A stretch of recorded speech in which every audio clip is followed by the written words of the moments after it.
Hey everybody, welcome to another episode of Unauthorized Access PodCouch. This is Chase, Brad, and Chad. Again, always coming at you guys. This episode of the PodCouch, we are going to be talking about the Halo franchise. coming at you. Fuck you. Fuck you. I thought that was cool. I liked that. I thought that was cool. I hate you guys. You're not even my Hey, friends. I said I like that. Screw you. Yeah, thanks. Yeah, that's fine. Screw you, Nux. Anyway, Halo Some franchise. Nucks coming at you. Sounds Why like you wrestling. Sounds like an old radio DJ. Why That's you all I'm gotta- saying. Why Hey, you gotta hey everybody, XO429 coming at you at 106.7 in the morning. Brad, shut Bow up. wow. Well, hell, this is a podcast. It's evolution of radio, internet radio. That's what it is. Yeah, I know, but I feel like you're making fun of me for it. No, it's just an evolution. He and kind of I'm is saying- making fun of you. It reminds me of it. Now he's just trying to play it off like he wasn't making fun of It's you. a tribute to what we came from. I'm just saying. Coming at you! You guys should see the look of hate that Chase had right there. God. I wish you could have. Anyway, Halo PodCouch. Yes. So how do you guys want to divvy this up? Just I liked what he said. Start from the Start first from the one. beginning of the games? Go on. Chronologically. alright then, Halo 1. Halo Combat Evolved. Indeed. My total experience with that game was at my cousin's house. I remember that. Yep, with Chad. Yep. We would always go to our cousin's house and play the first two levels. Because we could never get past it in the amount of time we were there. You guys wouldn't okay, we beat the first two levels the first time, let's go back and do the third and fourth. No. You The never, first two you never levels- thought to do that? No. They were the second level. I don't remember ever beating. Exactly. Okay. Like, And I never actually beat the game until sometime in high school. I don't think I've legitimately all the way through ever beat it, but I've never owned it because the only time I'd ever play it was at the cousin's house, and that's why I don't know if it's just for me, but I've heard from other people who've played Halo that they feel the same way. The second level is so iconic in their minds because you walk out of the exploded spaceship, and you're just in the Is that the swampy part? No. No, it's the second level right after you. Is it the Pillar of Autumn? I don't know names. I I'm bad with it's Halo the Pillar names. of Autumn. The ship that crashes. You crash down into Pelican after the Pillar of Autumn goes down, which is the first mission, and you walk out of the crashed Pelican, and suddenly you're just on Halo. Yeah. Okay. It's the clipped area where you have to go across the bridge, and there's the waterfalls. Yeah, and you're a big valley-looking place, and there are mountains on each side of you, and and one thing they did that was cool is that they didn't actually spawn enemies until you started crossing the bridge.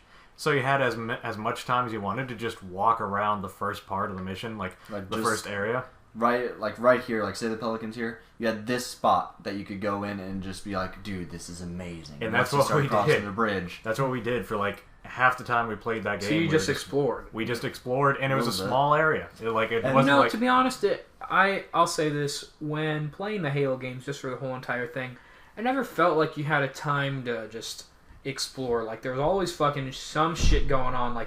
You could explore, it's not like you had a time. Well, I mean, sometimes you had a time limit to do things, but it's never nothing's going on right now. Well, actually, when there were some intermission periods, where it's you're in some base talking with the UNSC dudes. I know they do that in 4. There's probably some other game I don't remember, but it's just you're just kind of chilling. There's nothing going on right now. Yeah, but I would say go once you have a big area of enemies, which that's where a majority of the challenge of Halo is just you walk into a place, it's a big field or big building wherever you are, and then it's just a big pile of enemies and you have to kill them. Once you kill the last one, you're free to explore that place. Yeah. Whatever the place is that you just cleared out, you can go through, and that's where I remember this being a bigger thing in later games because, like I said, I didn't play through the first one all the way through, but that's where you just walk around and find hidden Easter eggs that they would put in. There were always so many of those Easter eggs in Halo games. Though one of the missions in Halo 1 that isn't like that, that's actually the reverse of what you said, is I think the library. You go in there and there's nothing going on as you just start going in. It's oh, la-di-da-di-da. There's no enemies. I It's a hated nice that. little spot. That level was kind of hard. And then, that's pretty fucking hard. Oh, I hate it. That is the mission where I didn't continue until Ricky finally was like, "You're beating the game. You're gonna get past it." And that's when I actually beat it. And it's so long. It felt like the library is that area, the one with like swamp. Swamp. It starts out in the swamp, and then you go into the Forerunner thing. You get the key thing, the index. That's what that's called. And then you have to book it out because suddenly it's just flood. That level felt like so fucking long. I was thinking of something else then because the one I was thinking of was I think it was still part of the second mission where you're in the building or wherever the Forerunner structure is and like you have the Warthog and you have to like make it across a big light bridge. That's still the second mission. That's still the second mission. Yeah. That's the last part of the game I remember fully. I remember the last mission because I feel like I've played that last mission a couple times. The Maw. And but the last thing I remember beating chronologically in the game was the light bridge. And I'd also like to point out that I loved how the first game set up a ending that a lot of the other games had. You know, of you're in a vehicle, get to the end, race, and like it feels like it should be out of place. Like if you just explain the concept to someone of like this is an FPS, and the main thing is you're an FPS. There are vehicles every once in a while, but mainly it's an FPS. And then the last mission is a race. Yeah. But then they pull it off so well. You don't really even question it. It gets you tense up, and then you just like, I love that. Get them hemorrhoids. I loved those missions though because every now and again, if you can't take a lot of time on those, but if you do and you find these little spots, you can actually find like shortcuts or little side passages that are just you wouldn't have thought of going. Yeah. And it's not like that's a crunchy thirst. What? Where's the beef? What are we talking about? There's that old catchphrases. The first Halo game, there's like the hidden grunts that it's what you were talking about. There's like was that Halo 1 or Halo 3? That's Halo 3 is the one you're talking about. I was gonna say there's a hidden grunt in Halo 3 that does that. Yep. I never saw it in Halo 1. Then again, I only beat Halo 1. There is a Halo 1 hidden grunts where you just go back and it's just like, I want to get like something like I want to get back to the space nipple. It's something weird. What? He says space nipple. Something like... Did you just really say space nipple? Well, I did, but yes, because... I mean, it's in context. It's okay. It's still weird. You can look it up. Shit, it's weird. Yeah. Like, you don't have to look up the video because... No, it's alright. But no, like, that's... If I didn't actually remember a hidden grunt from the third game... There probably was. Right before you actually made the jump, there's this little rock spire to your right, and if you look... Are we talking about Halo 3 now? Yeah. Just because of the hidden grunt. We're not actually Halo 3. Halo 1 is the ending with the... most of it goes inside. Thirsty grunt. This thing? Good thing that food nipple's waiting for me at the starship, because man, woo... Have I worked up a big, grunty thirst? Yeah, that's delicious. What's a food nipple? We don't want to... Is an invention of the Covenant for feeding Ungoyer grunts. Yeah. But yeah, it's literally called the food nipple. Yep. That's because that's the only time it's ever heard of. And every time you ever hear of it, that's what it's called by the grunts. And the food is described as old socks wrapped in rotting cheese. The smell of the food that they eat. Yummy.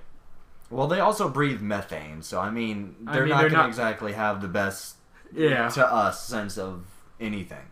But yeah, like the hidden grunt that was from Halo 3 is like a reference back to the first game. I did not know that. Wow.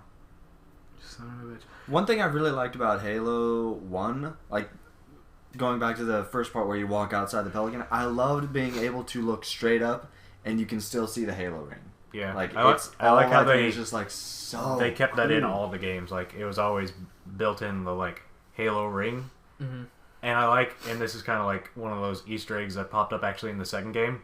They had one of the face of one of the developers in the clouds on the Halo ring on one of the multiplayer levels. Really? Yeah. If you were like the only way you could find it was you take a sniper and just zoom in twice, and it just be some dude's face in the Halo. And he's just smiling at you. Oh, bitch, how did you know that? Yeah. Is it there, or is it like... There. Okay, hold Like, on, it's I'm not- gonna look that up. There's a... If you can I get a don't sniper really- rifle, you can see it. I don't really have a lot to actually say about Halo 1 just because I haven't played it as much. I really just played it and beat it once, and then I never really went back to it. Yeah, there it is. Oh my gosh, Son of a that is bitch. definitely there. Son of Dude, a I bitch. spent so much time looking for Halo Easter eggs. Halo, I know I did. I remember Halo in 3. 3, One of For the one skulls of the and the oh, we're not talking about we're talking about Easter eggs. The fucking monkey thing on the cliffs, that was weird. Yes, the monkey people. Yeah. That was weird. With Anyway. the teddy bear. Yeah. Yep. The only other real Easter egg I found was only in Halo 3. After you are you're in a what you call it? Was it the like? Hornet with the two scarabs. No, it And wasn't. you can go up to the far, upper right portion, no, upper left portion of that big Forerunner thing right there. And it would start playing this really sweet piano music. Yeah, I remember that. And like, I thought you were gonna say that in Halo 3 they had a part in it was in the UNSC base right after you saved Sergeant Johnson, not Private Johnson. I don't know where that came from, but you saved him, and then you reported back to your commanding officers, and then you have to fight your way through the base after the Covenant take it over. There's a little section where if you go past a couple cars or whatever, there are two people hit knock on one guy's trying to knock on And the door. this is in saying, Halo 1. It's This Halo is 3. Halo 3. Yeah. And it was knock on the door, just hey, let me in. Should we limit this to Halo 3 then, or? No, I was just saying this as far as We're Easter currently eggs. on the Easter egg topic right now. And the it people just who got- recorded those voices were actually the guys who made Red versus Blue, that the Halo Machinima. Yeah. So yeah, I mean, I think I've heard that one though. It I think actually I have heard changes with the difficulty. Yeah. If you have it on easy, it's just two normal Marines trying to get in. But if you go on to legendary and do That's it, when you it's hear it. actually I think it's Tucker. I Caboose? don't know the names. I know Caboose is the one behind the door trying to get people in, but I can't remember who the other guy is. But I thought that was really cool that they tied that in there. Yeah, I mean, that's just kind of one of my favorite parts about the Halo is just all the Easter eggs that they put into their games. Yeah. And And the excellent gameplay. yeah, I mean, as far as Halo games, honestly, the one we'd probably have the least to talk about would be the first one because Probably. Yeah. I don't. We need to play that again. We need to actually beat that. I'd be up for that. Halo 2. Halo 2. Halo 2. Before we start, never beat it. Never played the campaign. All the way, not the campaign. I've never played the campaign. I played a shit ton of the multiplayer. Never played the campaign. I still have Halo 2. I've had it down at the house. Yeah. We could have done that. One thing that I know we're gonna probably get to this at some later on, but the main thing that I've heard so much is people say that the ending was so lackluster, and I didn't think so. I actually didn't mind the ending at all. I kind of liked it.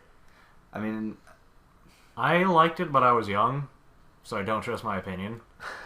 I can understand why people wouldn't like it because it was it was a cliffhanger ending, which is fine for movies and TV shows, but for a game where the next game might not come out for a few years and years, that would be a total ball buster right there. Yeah. Of just it had a great campaign all the way up to that point. I heard one of the complaints about it was that it was split between the Arbiter and Master Chief. I actually love that. You got to see two different sides of it. You got to fight as A Covenant. Covenant. Elite. Yeah, that. You got to fight as an elite. Hey, Shut up. hold on. Sangeli? Is that the name? Sangheili? Yeah. Sangheili, yeah. I just couldn't remember the name of them, but yeah. You fight. It's sad that I know these names. It's new, just fucking cool. It's Well, people almost. were I feel like I'm getting they should have focused too much. They should have focused on one or the other. The split wasn't good. I loved the split because I was able to it was your first introduction into the Covenant culture. Yeah, And I you got did to like that. You got to see the prophets and how what they How actually society were. works. Yeah, what with they all actually that. were, what everything Yeah. what everything was doing there, and that was really cool. That was one of my favorite parts of the game, and I like how they made the Arbiter a character Like Yeah. instead of just like a bad guy, or they made him an NPC throughout all of Halo 3. They made him an actual like character that you could play. And I like how they brought it in from Halo 1 as well. He was the general of the Covenant like forces in Halo 1, and because he failed, that's what got him into Halo 2 with the trial, and he got that like mark of shame or whatever. Because like, don't look at me, I haven't played the campaign. Like that was all from Halo 1. Yeah. Is Halo 2 like on importance of like story? Is it like incredibly important? It sets up the main bad guy. I mean, like I'll tell you, like it does. It hasn't like. I'm playing Halo 3, like I beat 1. I didn't have 2 at the time, but then 3 came out and I was like, well, I'm not gonna get 2 just to play 3, you know. And I played 3, and then just went from there. But I played the multiplayer of 2 a lot with like friends and stuff. I mean, really, the main importance, like I've said, for Halo 2 campaign was set up the main bad guy, the Brutes. It set them up as like different from the rest of the Covenant, and it's explained why that happened.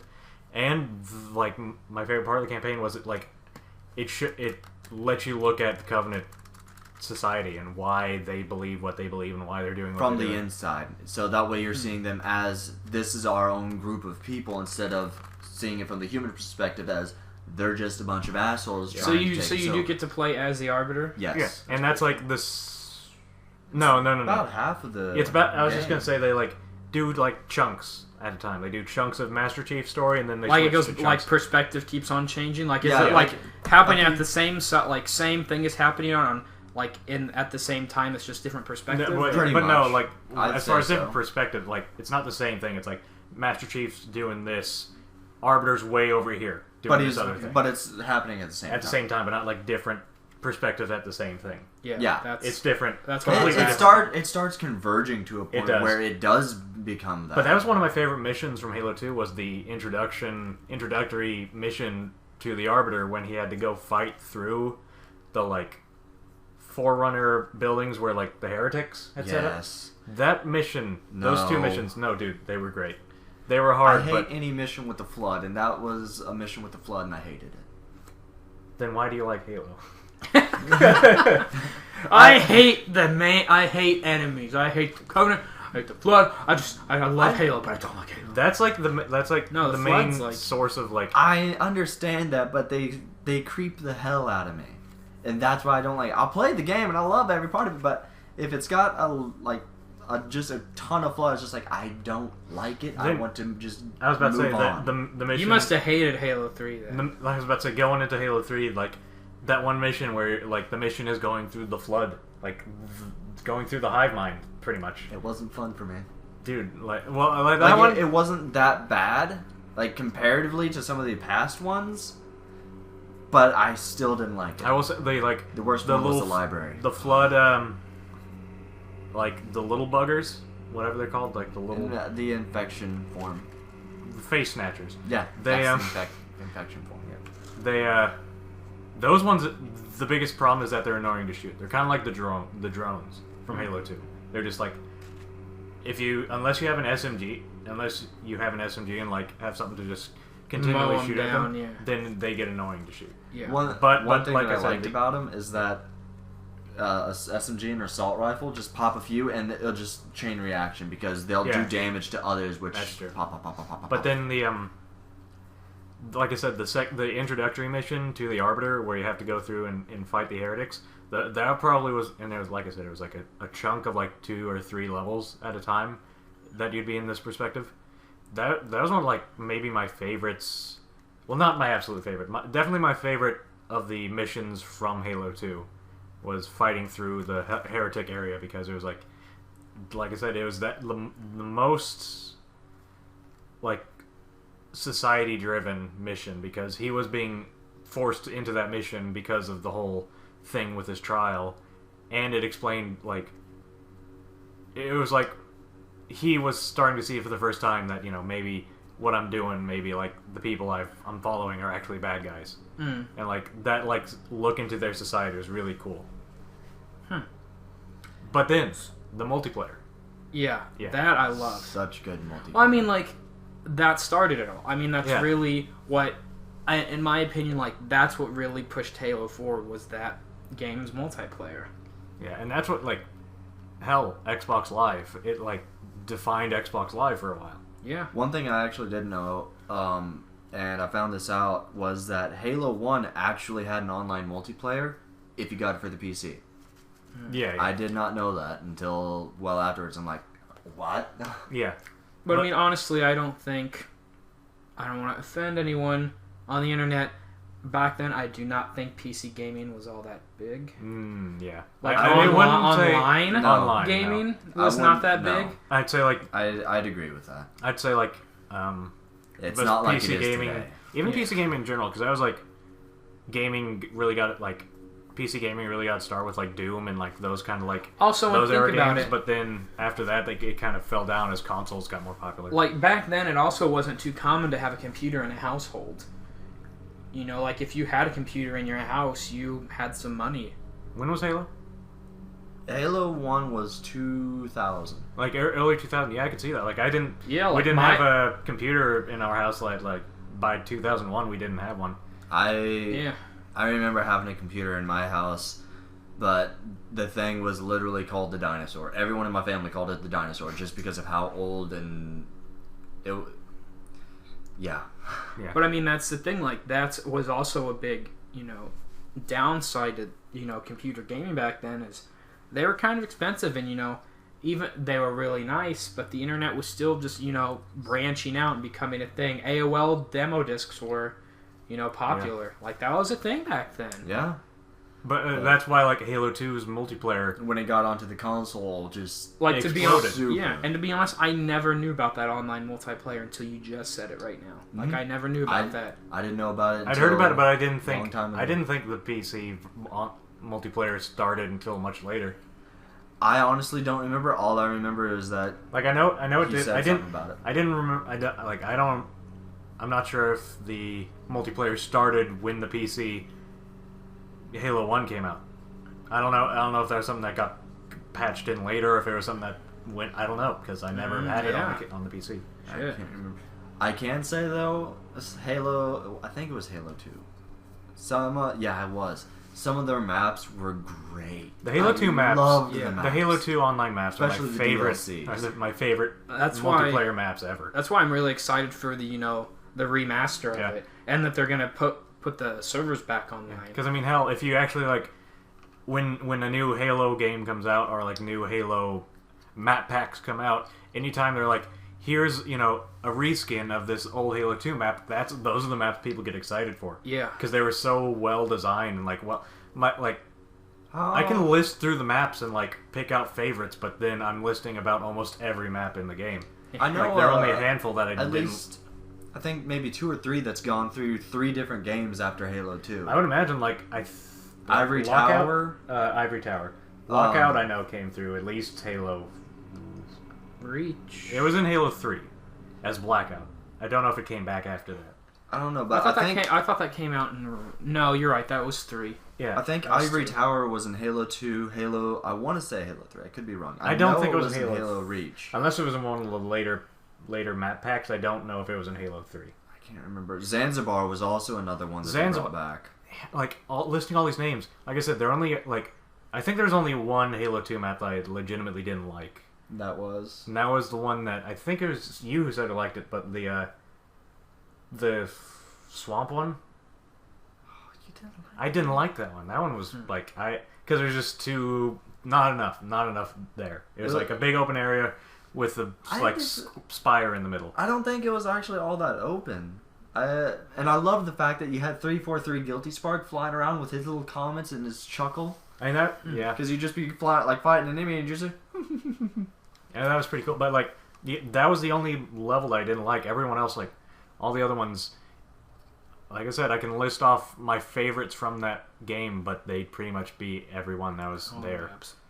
Yeah. And there's that didn't happen for any of the other games. For Halo 1, 3, Reach, 4. I mean, can you guys online? Can you think of something that was at that time? Hold on, let me look to see when Halo 2 came out. All right.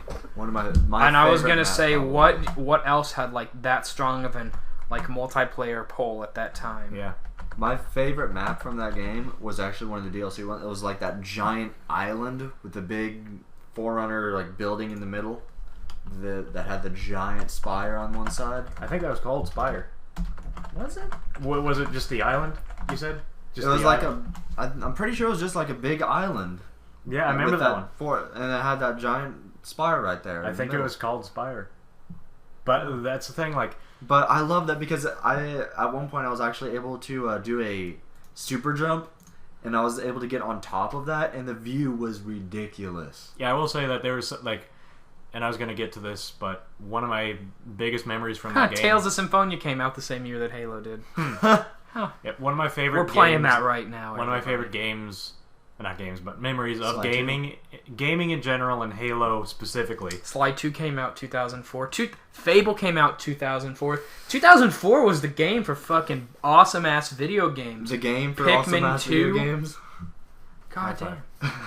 I caught that. So did I. Final Fantasy 11 came out? Star Wars Battlefront? Rome Total War. Shit, Bro, I played shit. that almost... You shut up. Rome Total War Thousand was a Year great Door fucking came game. out 2004. I love that game. Damn, 2004. I want to go back there. When I'm looking through it, I'm Jack not... 3. Dude, I'm not seeing a Jack lot 3 and Halo 2 came out the same day. Oh, wow. That was November 9th, Half-Life 2004. 2. Let that be November known as 16th. the greatest day of human history. But no, what I'm saying is I'm looking through that, I'm not seeing Metal a lot Gear of Solid 3. online games. Yeah. Super Mario 60. Oh, that's for the DS. World of Warcraft. World of Warcraft. Yeah. That I was- mean, other than that, like... There's not a lot of online games there. Like, Halo 2 defined online multiplayer for the longest time. It. Grand Theft Auto... When did Grand Theft Auto multiplayer become a thing? I think... Was it in 3? It must... I know it wasn't... I know it started in... I didn't realize think was a it thing had until one. The PS... 5. The PlayStation had a, like, online network. PlayStation 2 did have online network. I never set it up because I never had Neither games did I. to do it. But you like, I've got it back there. You had to plug in like an Ethernet cord into the bitch. I never had a But what I'm PS2, saying, like, so I wouldn't I didn't know if, like... I know Halo 4... Or not Halo 4. Grand Theft Auto 4 had an online mode. I didn't know if any of the other games before that did. Yeah, I don't know. Even then, like, if it did, it wasn't big. Yeah, like Yeah, Halo 2 defines or like that was the turning online point. gaming. I at least on remember- consoles. Yeah, I would say on computer it was WoW. Well, Like it when started. WoW- It started up then. It was. Yeah. It started up there. I remember liking Halo 2's because I would be bored whenever I went over to my dad, so I had him drill a hole through the walls so I could take an Ethernet cord and plug it into my Xbox. So I could play Halo 2. I wasn't sure where you're going. You're like, when I got bored at my dad's, I had him drill a hole in the wall, and I was like, oh, Chad, your life was so bland. It is. You're like, man, That is what I do. I just- yep, this is so By fun. the end of I seventh, love tearing down my parents' house. by the end of 7th grade, I had a window in my room that didn't used to just be from there. all the holes that I've been But no, drilling. like one of my favorite Gosh. one of my favorite gaming memories of all time, and of Halo specifically, was when my brother and I would go downstairs with the Xbox, and we'd get on Xbox Live, and we'd had this like network of friends, and we'd just get on, and we'd do one of two things. We'd either play. We'd do one of three things. We'd either play just a regular match on teams and see like how badly we could beat the other team, because my brother had some friends who were fucking great at Halo. Yeah. And he was pretty good too, and I was okay. I was always the weak link though. But Fucking Brad! but no, the Fucking up the KTD right. but then we would either do that, just play a regular online match like Team Slayer. We would either go through and find every single like glitch, jump, or like super jump in the game. I can't remember. Was Big Team Battle a thing in 2? Yes. I'm gonna get into that. You keep going. And then, or we would like do a custom game, and like my favorite custom game I would ever play, and I would bug them to play it, and they like hated me for it, but I love to play hide and seek in Halo 2. Really? I don't remember if it was one person or everyone was invisible until someone killed them, and then like it was hide and seek. You would be invisible, crouch in an area, hide there, and see if you could survive the whole thing. I don't know if this was in Halo 2, but probably one of my favorite matches that I've so rarely played had to have been Juggernaut. I loved that. Would you describe it? It's It's 1v the team, like everyone. Okay. And that one person is the Juggernaut. They have increased like shield and higher damage, like all this stuff. Mm-hmm.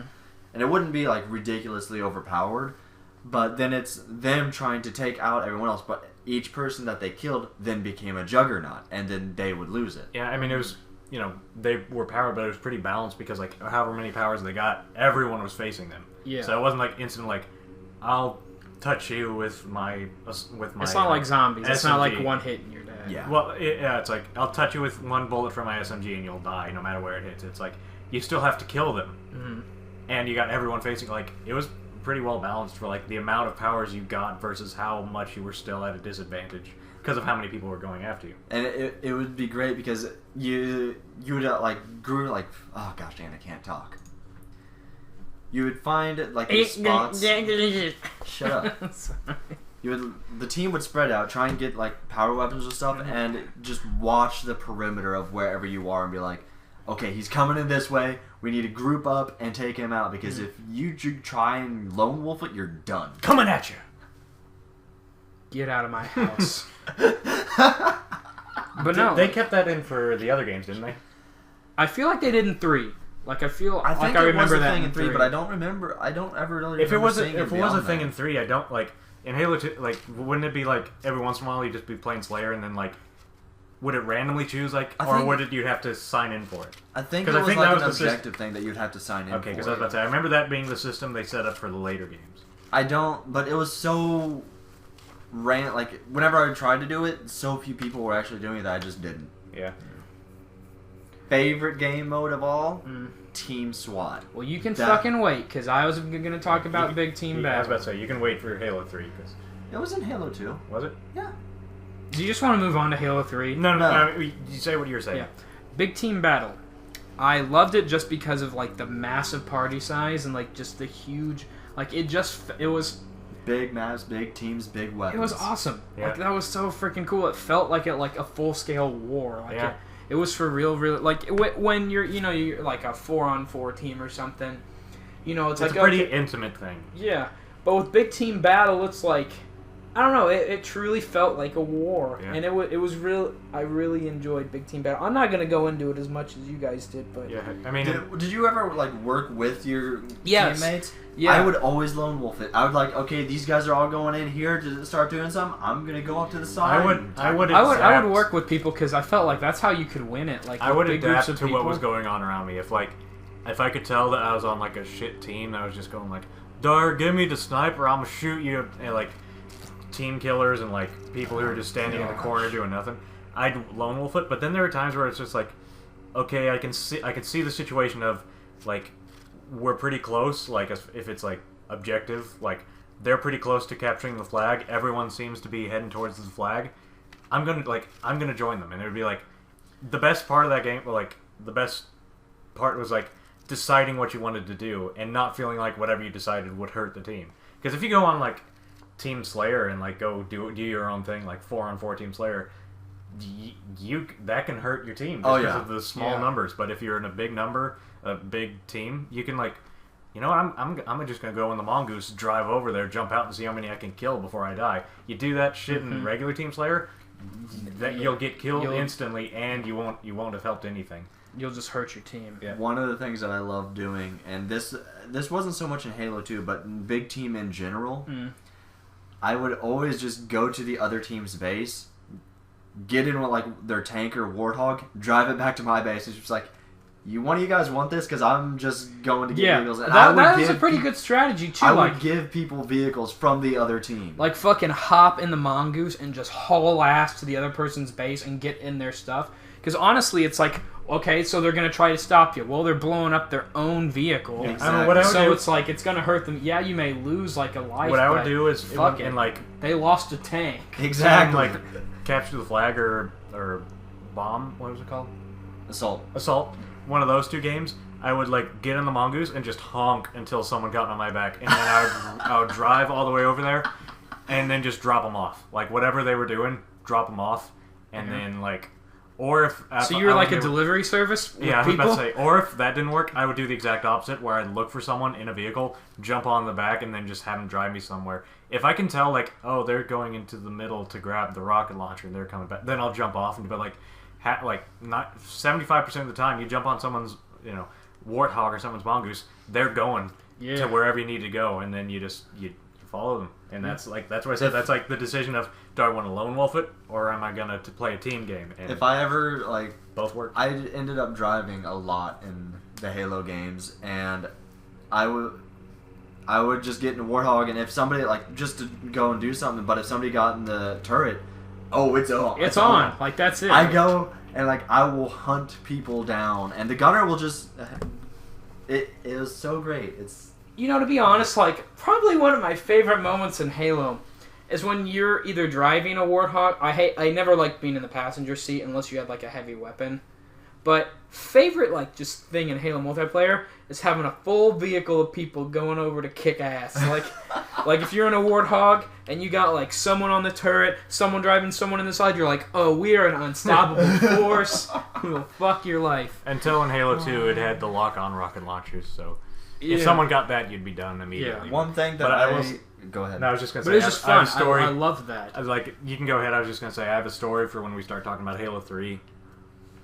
One of my favorite things in video games ever. Go ahead. I've always asked this, and I already know your guys' answer. I'm pretty sure, but favorite Warthog was the carrier Warthog. The one with you could have what was it, 4 people in the back? Or 5 people in the back plus the passenger, and I don't think it was ever in multiplayer, which saddened me, but whenever it was in campaign, I would get that, everyone would pile in, and it's I got a battle rifle here, another battle rifle, assault rifle in the back, and a rocket launcher. Was that ever in 2? I think it was. I remember it. Was it 3? I know it was in 3. I think because it was when you were going around the towers. I think it must have been in 3. I thought it was in 2. I remember in 3. Wrong. Anyway. Beard? No, I was just don't block your mouth. Oh, yeah. Anyway. What are you doing? I just yeah, summon the devil in my room, Chad. Too late. Speaking, he is already here. There he is. Fuck that raccoon. As far as Halo 2 is one of the big games that and this was when we did the nostalgia games.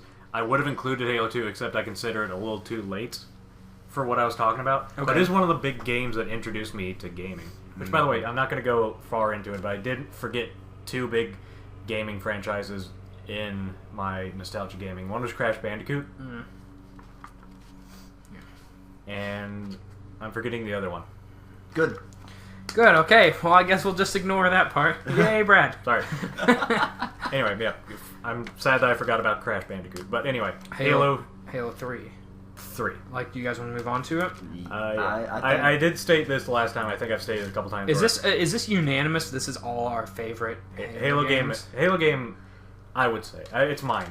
It's definitely the most played for me. Yeah. I don't know if I multiplayer. Yes, I'd say that Halo 3's multiplayer is my favorite. But game overall, I don't know. I don't think I can say that. For me, I think it had... Well, we were going to say that till later on. I know you're about ready to go into it, but that was the last thing we were going to talk about. Yeah, remember we were talking... I thought we were just going to go chronologically. Yeah, and then at the end, you were like, well, we'll talk about what our favorite... I'm just... I'm going to be talking about gaming. I'm just going to talk about Halo 3. I think it had, I don't know if it had the best campaign. I think it and Halo 2 are, right up there with me, because, like I said, the levels in Halo 2, the Halo 2 had some of the best map design in general, even for regular campaign maps. Mm. But they're the cornerstone, or the, what do you call it? Epitome. No, it's a different idea. The sign of a good campaign for me, what makes a campaign good for me, is if I can go into any of the campaign levels at any point and enjoy it fully. Yeah. Even after I beat it multiple times. That's what makes a good campaign for me. A good story, that's a separate thing from good campaign. A campaign can have a terrible story and still be a good campaign. Modern Warfare 2. I had one of my favorite campaigns. It had a poopy story, but it had great campaign because I could go into any of the levels and just enjoy have fun. it, and just have fun and enjoy it, because like the map design and like the skyboxes, like everything that was going on that you couldn't actually interact with, just the views from where you're standing, and just like the scope of everything in Halo 3. That was one thing that Halo nailed down in most of the games. In Halo 2, it wasn't so much. It was more like a compact story, but like in Halos 1 and 3, one of the biggest things that impressed me was the scope of the maps that you were walking around in. Like everything felt big, and you were like a little part of it, but you were making a big impact on all of it. Mm-hmm. You were gonna say something. I forgot to mention something about Halo 2's ending, but apparently, I don't know if this is true or not. Apparently, the Halo 2's ending was actually cut short. It was supposed to be like you actually fought a little bit in that Forerunner ship. And instead of doing that, they're just like, hey, I'm here now, done. But apparently, you were actually supposed to do stuff in the ship while on there instead of just going to the ship and then calling it done right there. Yeah. But, yeah, Halo 3 was great. And I loved it. And it's been so long that I don't remember some of it. Yeah. What, Halo 3? Yeah. My favorite Halo campaign level, Halo 3, but of overall Halo levels, is one of the last missions of Halo 3. It was the Covenant. We had to fly around. Yeah, it's just called the Covenant. Yes. That level. And it had like a problem with it that I feel like is a pretty uniform problem throughout the Halo games, and that's like there's backtracking in it, and a lot of people are like don't like backtracking. I didn't mind it. Like I didn't mind that I went through a tower, blew it up or whatever, stopped the shield, and then I'd have to come out of the tower, go to another tower, do the exact same thing. I thought that level was pretty hard. It was hard, and it was long. It was like that's probably the most memorable level for me of Halo 3, the one that I remember the most. Definitely. Yeah.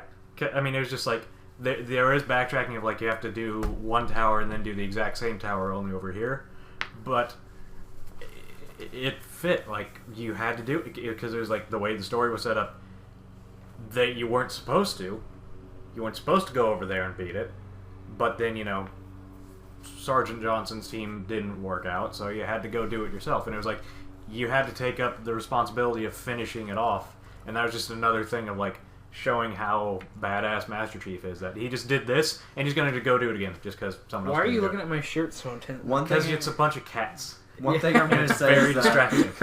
With that, Sergeant Johnson's team may have failed. He never did though. Sergeant Johnson was that much of a badass. Everyone around him is dead except for him, and he's just still just destroying things. Yeah, it's always like that. Yeah, goddamn badass. But no, like that mission, even though it just like the length of the level, it made it feel epic. Like the size of it, the amount of stuff you had to do, even it was do this then do it again, and just like the fact that you had to fly from one part to another. The flying was awesome. It felt epic, like the best word for it.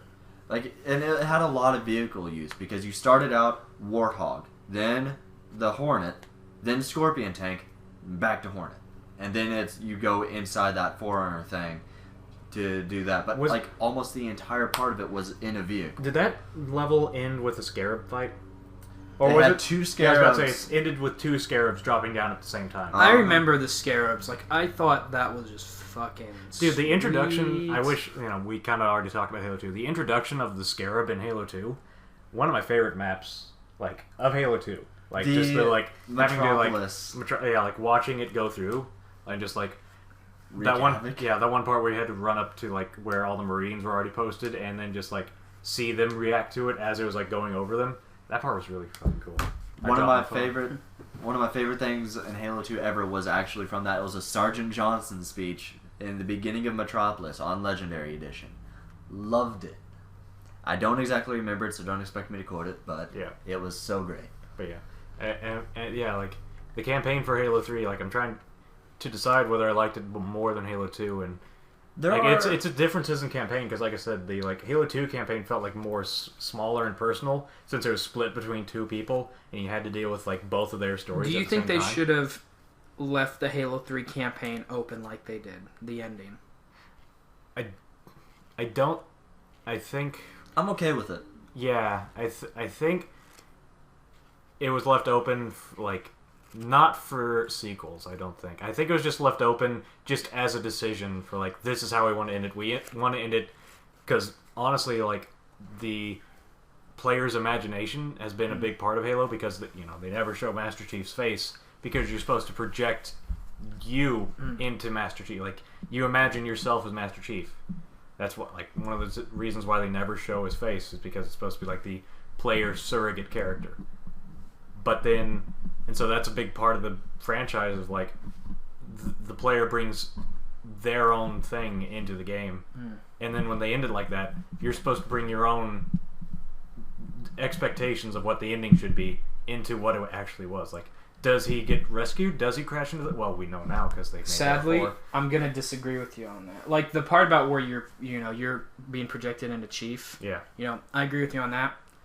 The fact that they did it just to use your imagination. No, I honestly think that they left it open in case they ever did want to do it again. They could do it. They knew they weren't going to be able to. I wish that they would have just left it as Chief being up into space and not showing that planet. They would have just that planet being just showed, just that simple, just that thing, left it open for here's a sequel. That's a pretty big cliffhanger. That's just being oh fuck, what is this? Yeah, but it's a cliffhanger. But if they would have ended it there, I would have been okay. If they would have ended it with showing the planet, because it'd just be you have to oh shit, what's gonna happen? You don't necessarily need the answer to that. To me, you just know I'd rather see the planet because then that tells me he's not going to just be floating off in space forever. He's going to crash land there, and he can. In my mind, at least that means that there's a way for him to continue on. Whether or not we know about it or there is another game made, even though we already know there was, I can see that he's just not left in space. Yeah. And that there's more that he can honestly do. But when you guys first beat it, not now that you had time to think about it, when you first beat the game, weren't you when's the next game coming out? No. I want to see that. No, I was oh damn. I said, I was just what happened? Not so much when am I going to be able to see this happen. I was oh damn. Is there I did think, is there going to be another game? Not I want to play it. When is it going to come out? It's is there going to be one? But then for a while, I didn't think there was going to be one, and I was okay with it. Yeah, because it was just and honestly, and get more into this when we start talking about Halo 4. If they would have ended it Halo 3, and if they never announced a Halo 4 going off of that, it would have also brought up the question whether or not the legendary ending was canonical or not. It could have been people just kind of the it's just a little thing to drop in there just as an appeasement to the fans. Hey guys, I know you've been you liked the Halo game, so here's a little pop just as a clue that Halo Chief might continue his adventures elsewhere. But then how do you know they weren't going to make another game? They made ODST and Reach. At the time, they could have not made that and just made the sequel to 3, right? But at that point, I think they'd already announced that they weren't going to continue. At least they weren't going to continue. Bungie was not going to continue that Master Chief storyline. They were going to make ODST, and then I think after ODST, they announced that they were going to make Reach, and then that was going to be the end. After that, I was okay, well then Halo's done. Is that how that played out? That's what I remember. At the time, I didn't know that they weren't going to make any more. From this perspective, after hearing that they only had the rights to Halo for 10 years, it makes sense to me. Yeah, and I was just if they would have continued it,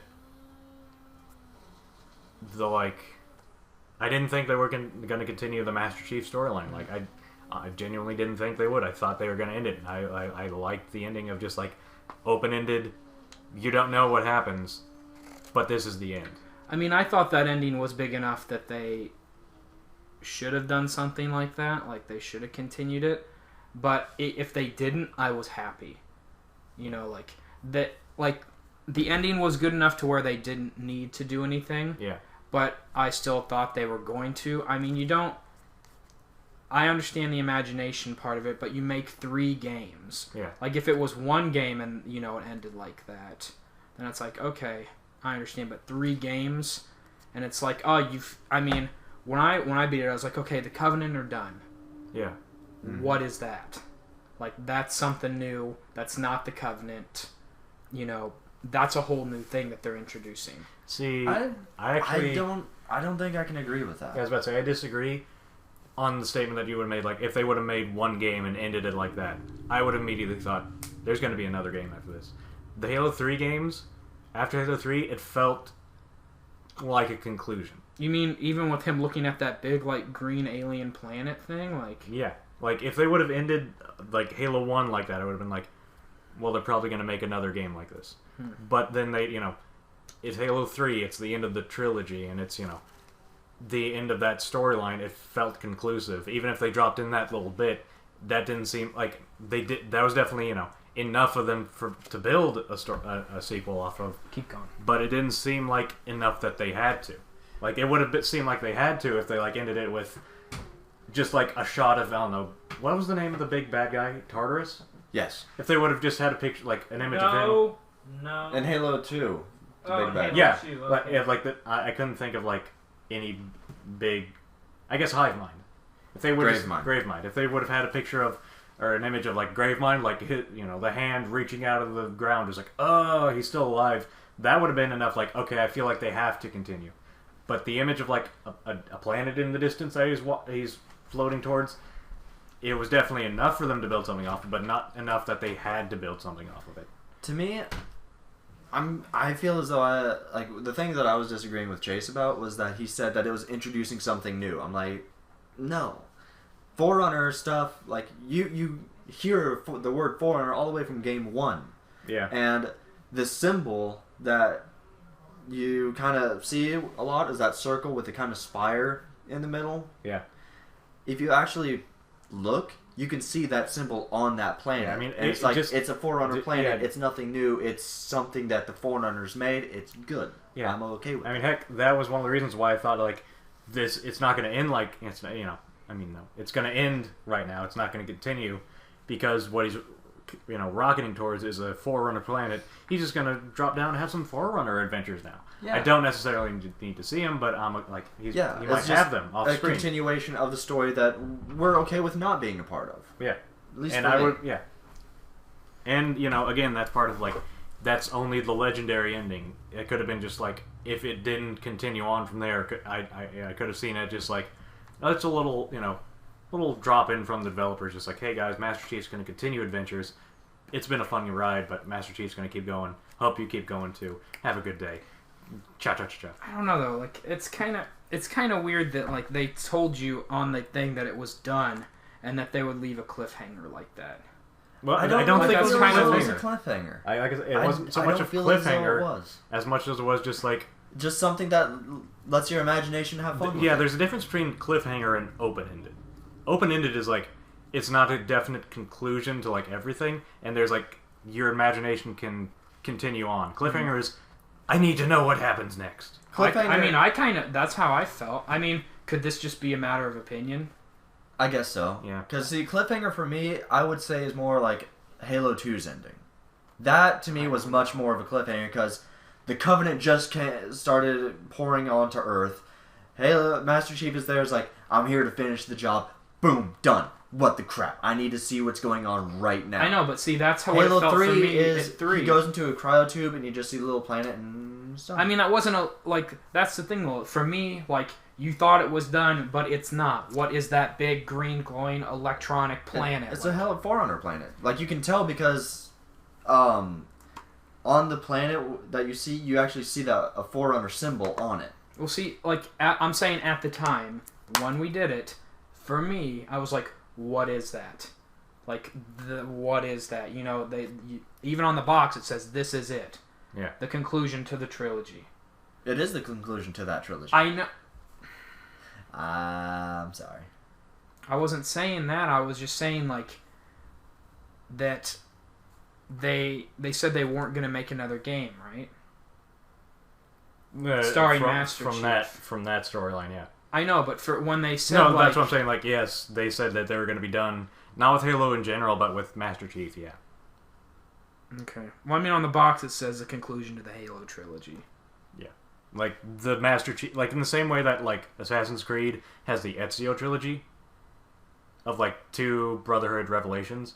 That's like a separate trilogy from like 1, 2, and 3. 1, 2, and 3. Yeah. That is the end. That I thought was the end of the Master Chief trilogy, and then they're going to continue with ODST. Bungie didn't do it, but Wars, and then Reach. They'll continue Halo games, just not the Master Chief trilogy. Yeah. I thought that was going to be the end of it, but then Halo 4 came out and they're starting a new one. So. But I mean, that's why I thought, to me that wasn't the, because I mean also you only saw it on Legendary. Yeah. Like, right? Isn't that the thing? Like you only saw that playing on Legendary. Like I said, so? To me that signified that like that's just like a little like non-canonical wink from the developers of like. I don't know. I saw it as like you beat it on the hardest difficulty. Here's a peek at what we're doing, But they ended up not doing that, Like again, it's just a matter of opinion. I'd have to say so because I didn't get that feeling. Yeah. One thing I can say that I was kind of let down about with Halo 3, coming from Halo 2, is that in Halo 2 you didn't have a gravity hammers. I don't think, right? The only gravity hammer that was there was Tartarus's, and that thing was massive. And then you go into Halo 3 and it's like, I can get a gravity. This looks nothing like what it did in Halo 2. This thing looks like just a little stick. Counterpoint. What if Tartarus's gravity hammer was like his gravity hammer? Like it was a special gravity hammer. I can see that now, but at the time it was like to me that was just known as a gravity hammer, not his gravity hammer. That was just a gravity hammer, and I was expecting to be able to use something like that in Halo 3, and that's the only thing about Halo 3 that I wished was that, and this again coming off Halo 2, and it's something that like the way they handled it is fine. It's just that at the time I wish they would have done it differently. Is how they handled the Arbiter. I wish they would have like continued on with like the split campaign. Yeah. But they didn't. I mean, they made him a NPC follower that, if you had multiplayer, someone could jump in as the Arbiter. I wish they would have made it a split campaign, but the campaign they did tell was fine. It was just, I was kind of coming off of Halo 2 hoping that they'd continue that, but they didn't. My second thing with Halo 3 was you never had another Scarab like the Halo 2 Scarab. They were all, like, in my mind, smaller, like almost weaker versions. It's just like, but where's the big one? Again, like that. The Halo 2 Scarab is like a different class of Scarab. It's like the S class to the other Scarabs, like C class or whatever. It's like smaller and poopier version of what we already fought, but you have to face more of them. Yeah. There's the other side of that. Yeah, smaller but more. And I guess, like I said, like again, there was 2 of those super Scarabs in Halo 2, and you're thinking, like, going into Halo 3 is like, all right, there's going to be more of those, and then it jumps down. It's like, this isn't what I was expecting. I remember one Super Scarab. When was the second Super Scarab? At the end, when the Arbiter was working with Sergeant Johnson in the Scarab, and the Arbiter's like, Tartarus has locked himself in the control room, and Sergeant Johnson just like arms the Scarab's main gun. He's like, I just happen to have a key, and it's just like, okay, Sergeant Johnson. I remember now. I was thinking, the only one I can remember was the first favorite mission of all time. Right, I can only remember the first one, the one in the city. And I was about to say, like, maybe the reason that they did that in Halo 2 is because they had to make it seem like a bigger threat because it was in a city.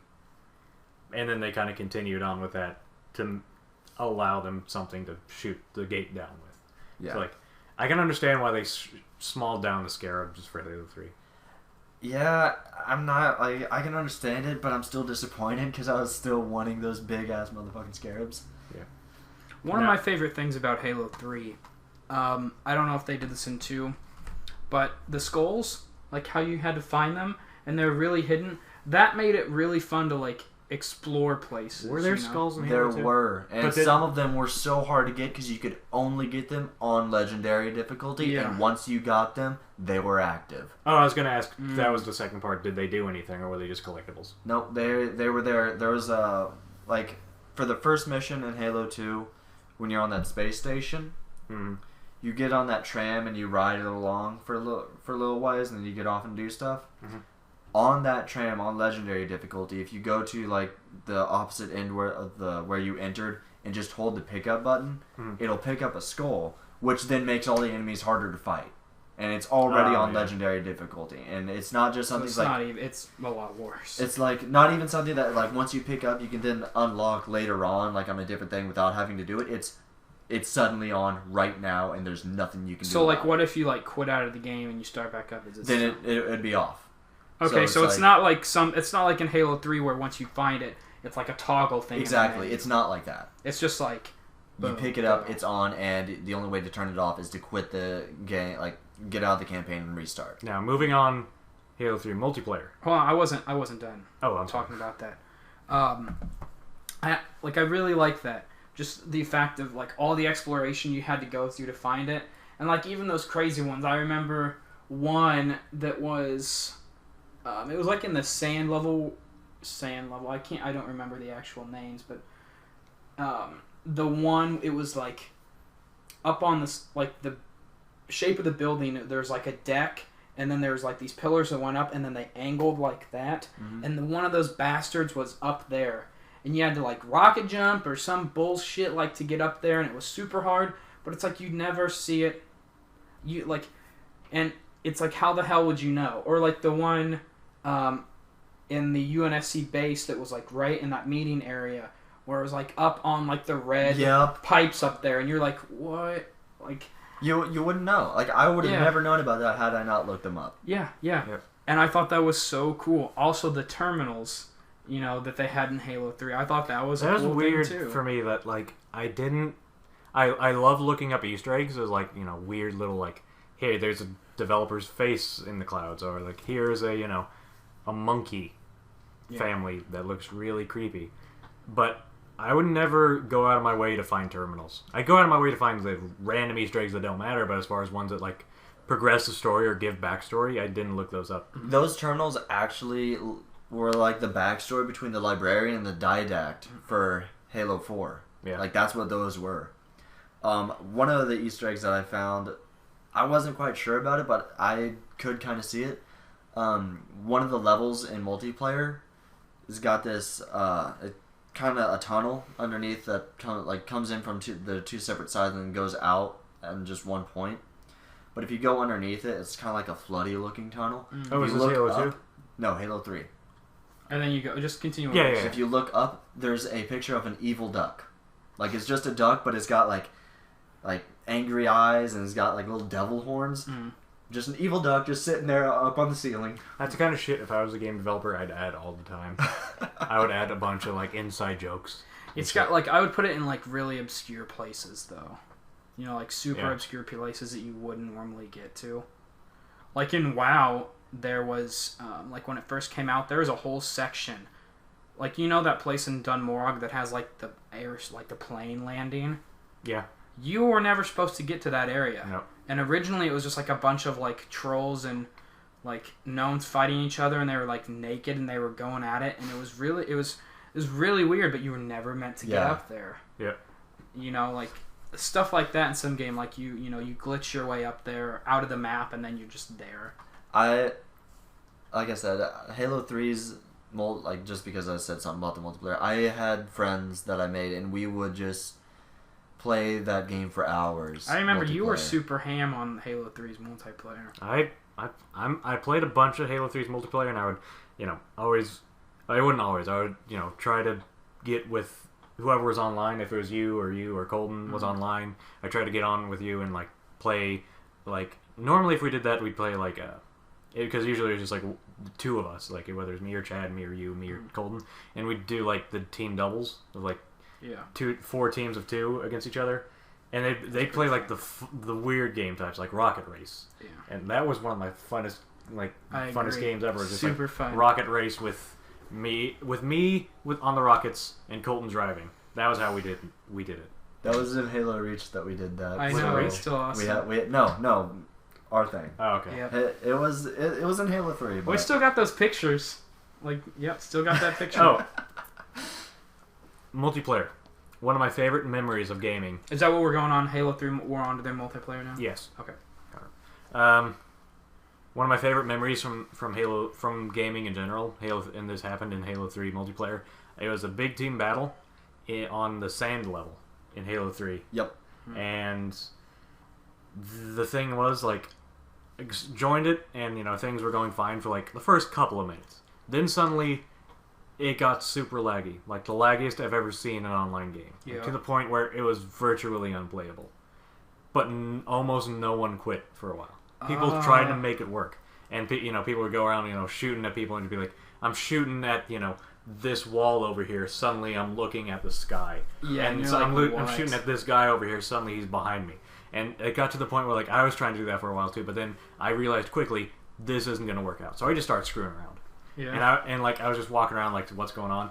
I noticed someone from the other team had taken the big elephant and was trying to, like, drive it out of the map, but it, like, tipped it, like, got it stuck almost vertically on, like, a big pile of, like, rocks and stuff. Mm-hmm. I got in it, and I was just like, what's going on here? And I would walk around, and, you know, like I said, people from the other team were doing this. So I was just walking around in the elephant as people from the other team were messing with it. And then they saw me, saw that I wasn't attacking, and then kept doing what they were doing. I was like... and then I started defending them from people from my team, On your team. who were trying to kill him. And then that happened for, like, a good 5-7 minutes. And I have this all recorded, because I, you know, Halo 3...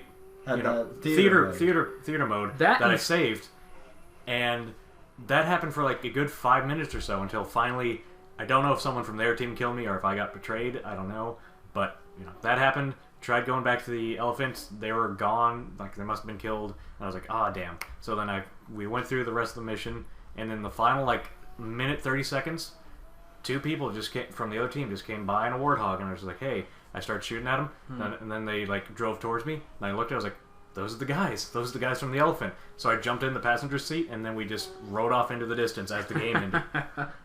Heck yeah. I will, real quick, I know you're about to say something. Forge and theater. Yep. I will say that or not theater at all, but I mean like Forge made that multiplayer. Let me here, not made it. Let me explain what I'm thinking. The ability to make like just these crazy, ridiculous maps, or just the ability to make your own maps, because that's what Forge was. That was just great. You know, many game types and maps that accompanied those types came out of that. Yep. And I remember just being down in Colton's basement. We had like that fort thing. So I don't know if you were there. I've played that a couple times. That's fun. We made up these like fort things where it was just like a million spawning grenades, and you just throw them at each other across these forts that you'd make. I will say that brings up 2 things in mind. First of all, I've heard from like developers that Forge was never supposed to be that. Mm-hmm. It was supposed to be its own like friends getting together and doing like a team slayer. Only you could, you know, if you wanted, add a sniper rifle here, add a tank here. It wasn't supposed to be somewhere you made your own maps and your own game types based on, you know, phasing in things into other things. Yeah. Like it was never supposed to be able to make those kinds of maps. But you were able to do that, and that's what made Forge so famous. And second of all, I'd also like to point out... shit. Go ahead. I was about to say... Few things. One, Halo 3 I loved because of like the theater mode, because I would do these stupid, ridiculous, like sticky grenade and you'd be able things, to watch it. And I saved them. You can move the camera angle and like you know, pause, like... skip a few, not skip, but like move through a few like frames and just see it go slowly, and you know, like move the camera around it. Like I had probably 8 different videos of me just getting these crazy, at least in my mind, sticks. Like there's a guy going across the map and I'm on the other side and like in a sniper perch and he's about to go in somewhere I couldn't get him, and it just right there done. Like yes. Another time. There's a guy who threw down one of those bubble shields. I stuck this guy, meleeed him and he died, but he went flying outside the bubble shield. Yeah. Blew up another guy while I was still inside the shield perfectly fine. And I was just like, yes! But like stuff like that I loved, and I didn't say this during Halo 2, but Team SWAT. Loved it. It was my game type, and I just liked it to the point. Like I played it so much to the point where if I did normal Slayer, it felt so wrong and alien to me. Because it's like, what are shields? Why are these things here? Why? I mean, it's like I got so used to just popping shots off at people's heads and then just instantly dying. Now it's like I had to get down the shield and then this and then that, and it just felt so long comparatively. But I loved it because you could unload an assault rifle clip into someone's chest, not kill them. One round from the pistol at like the head, done. Hated Team SWAT. Hated it. 12 minutes of not seeing anyone, then you die. That was the game experience for me. I am so bad at finding people when there's no map. I can't find anyone, and then I go 12 minutes, not find anyone, die, and then I respawn. And I get 2 kills, die like 3 times, just because I'm like over here where apparently everything else is over here. Yeah. That's one of the parts, not just with Halo 3, but any multiplayer that I play is like, if you're not in the where the action is, it's kind of shitty. Yeah. Like it's like especially in those bigger maps. Actually, this is for it's the only like online multiplayer shooting thing I've done like that. But when you have those bigger maps, like if you don't get where the action is, it's boring as fuck. Yeah. I loved it. Like I remember Valhalla, like they're you know on the 2 sides, and it's like, well, if it's not here, let me drive over there. And by the time you're there or you die, it's like, oh fuck, it was over there. I loved Team SWAT because it, like, you had to learn its game style. And once you did, you got good at it. Like, for me, I learned that I can't really just turn a corner. Whenever I turn a corner, I jump. That way, I'm just not there. And I've also figured out that I cannot, like, if I'm trying to kill someone with a DMR or something in Team SWAT, I can't zoom in. It messes me up horribly. I am no scoping people if I'm ever doing that, just because I can't do it. And it's been times where like I'm across the map trying to hit a guy with no scope just because I can't zoom in. It throws me off so bad, but I liked it so much because like one of the things that he told me about it is that when playing it and then going to normal Team Slayer, you actually do a little bit better because headshots always do more damage. So by playing Team SWAT, you learn to always aim for the head. Going to normal Slayer, as soon as their shields are going down, you already are doing more damage than they are because they're aiming at your chest and that's what they're used to. And I don't know, I love Team SWAT. Well, you can theoretically kill someone with the same amount of shots to the chest as long as you end it to the head. 3 shots to the chest, 1 to the head is still like you still need 4 headshots. Like that like as long as you like the main thing is ending the 4th shot with a headshot. That's the biggest important part. Yeah, but I'm saying like if you wasn't it like 2 shots with the DMR to the head though and they're gone, or no, it was 1. 4 shot. 1? That's on SWAT. On SWAT. No, we're talking about normal. Okay. On normal, it's 4 of anything. Like, well, be battle rifle because that was the Halo 3 weapon. Battle rifle, 3 of them to the chest, 1 to the head. That would kill the same as 4 straight headshots. Really? Yeah, I remember that. Actually, yeah, that's about right. Because after the 3rd, the shield would go away. The shield would go away, and then the last it's bit like, of health, boom, that'll hit it. The same thing would happen if you hit the head. That's right. Huh. I remember that specifically. I don't know why. I always thought that the headshots actually did more damage. They do as long as you end with them. Like I said, it'll do, like if you 3 straight headshots in a row, you'll be blinking red, but you'll still need 1 more shot. If you get hit to the chest 3 times, you won't be blinking red, but 1 more headshot will kill you. Oh. Mm-hmm. Yeah.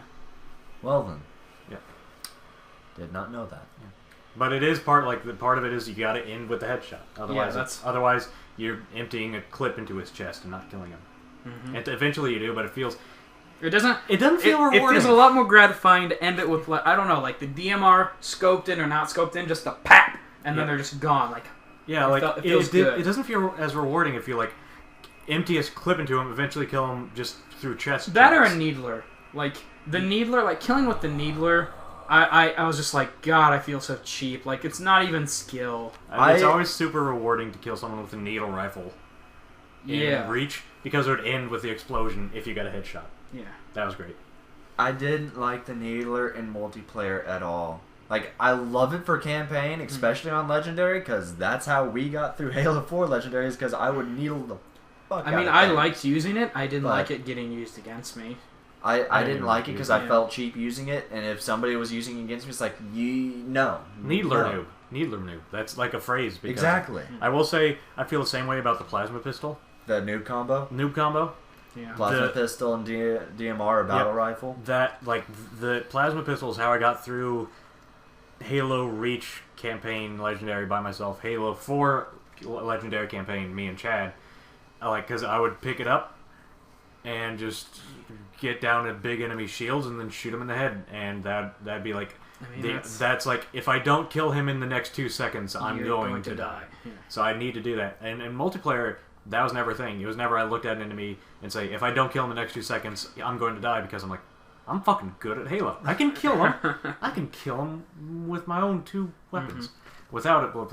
I will say, though, I will use the plasma pistol if I'm in big Team Slayer and we're using it against vehicles. I will use it against vehicles. I'm not gonna lie. Like, if I'm backed into a corner and I have there's a needler, I'm gonna pick that motherfucker up because I know it'll save my ass. I understand that. It's just I never liked using it personally because I felt cheap. And I always went for like the pistol, against me. the DMR, or the battle rifle, assault rifle, shotgun. I'll think of it. Sniper rifle. I will think of it. Stop. SMG. I will say the go-to weapons. The go-to weapons I went to for Halo always was sniper rifle first. If I can get that, I'm golden. Then I'd go for like any like shotgun or sword. But like my go-to weapons of just like, this is just a regular map. I'll go for the battle rifle over the DMR. Or over the assault rifle. I love the battle rifle. I was so sad they got rid of it for Halo Reach. I wish they would have kept it in for Reach. I would go with the battle rifle assault rifle combo or battle rifle shotgun for almost anything in Halo 3. Dude, like even if I had the choice of the most powerful weapons in the game, like in front of me, like all the powerful weapons, sniper rifle, battle rifle. That'd be my weapon combination. Like I would only pick up like saying, I believe it was Epilogue, one of the maps. I'd pick that up, go up to where the rocket launcher is, pick it up, use it up quick, go back to my other gun. I wouldn't try and save it. I'd just try and kill as many people as I could. I save them so much. I like. There's always I don't know why though. Like there's, it'll be like you'll use them once and you're like, that's awesome. But then it's like, I wish I would have like. It's like it's part of like the game design, right? Like nowadays, it's like they give you an item when they want you to use it. Like they give you an item, and soon there's going to be like a big scorpion tank, or not scorpion, but a big wraith, a big like hunter, big something you're going to need a rocket launcher for. I'm like, my mindset is always, but if I can get through this without using the rocket launcher, then I'll have it forever. Then I'll just have it.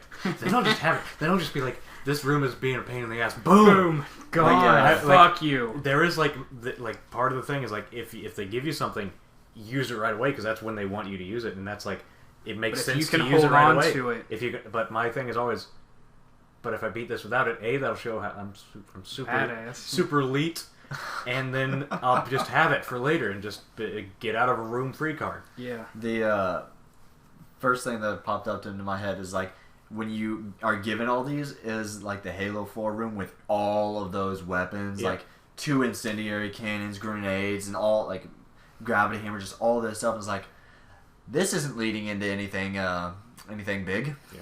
And that room and rooms like it of just like having the big weapons for a campaign, I will pick rocket launcher and like something shotgun or something, like 2 weapons, 2 very situational weapons that don't have a lot of ammo, just because these are the most powerful ones. These will get me through the room quickest. If I'm going through multiplayer and I had that room, like I said, sniper and battle rifle. I'd have something quick, something that I'm good at, something I can kill people quickly with, and then something practical, just because the first one misses. Yep. I wouldn't do that for a campaign though. All right. Good to move on to. Actually, I think what we're gonna do is we're gonna divide this up into 2 parts. Yeah. Just have 1, 2, and 3, kind of, because that was, like a generation. Just 1, 2, and 3. Halo trilogy, the first Halo trilogy, yeah. And then next PodCouch, we will talk about ODST, Halo Wars, Reach, and 4. Sound good to you guys? Sounds good to me. All right. Thanks, everybody, for listening. We always appreciate it. Yep. You gonna mock me? I'm not gonna say anything. I was gonna say something cool, but I'm not gonna say it anymore. Can you please say it? No. Ignore him. No, it's done. Say it for me. I'll do it next time. I'll say it at the start of the next PodCouch just to spite you. Look what you did, Brad. This has been X2 4K5, 1056 in the morning. Oh, what? Wow. Wow, this has been your radio DJ, Chase. Hollings. As always, guys, this has been Chase.